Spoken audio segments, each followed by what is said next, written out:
Hello. अस्मा जी बात कर रहे हैं आप? जी बोलिए। मैम आपका एक ऑर्डर आया था, कहाँ पर डिलीवरी ऑर्डर मैंने तो कुछ ऑर्डर नहीं किया था।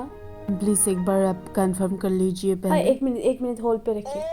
अम्मा तुम्हें एक ऑर्डर तो दिया हिकेरा को तो दोस्तों किए दे रिमिंग शकल जाता ऑर्डर दिसिले ने जी नहीं, ये बाय मिस्टेक हुआ था ये ऑर्डर। अरे हमें नहीं चाहिए। हाँ माँ কথা बात लो लो लो। আসলে কিবা করো দেখি আই গেল দে हेलो। नहीं नहीं नहीं, हमने जो है ना ये तुमको ऑर्डर नहीं किया था। हम एक बेलेग जगह में ऑर्डर करा था। तुम्हारे में या हो गया।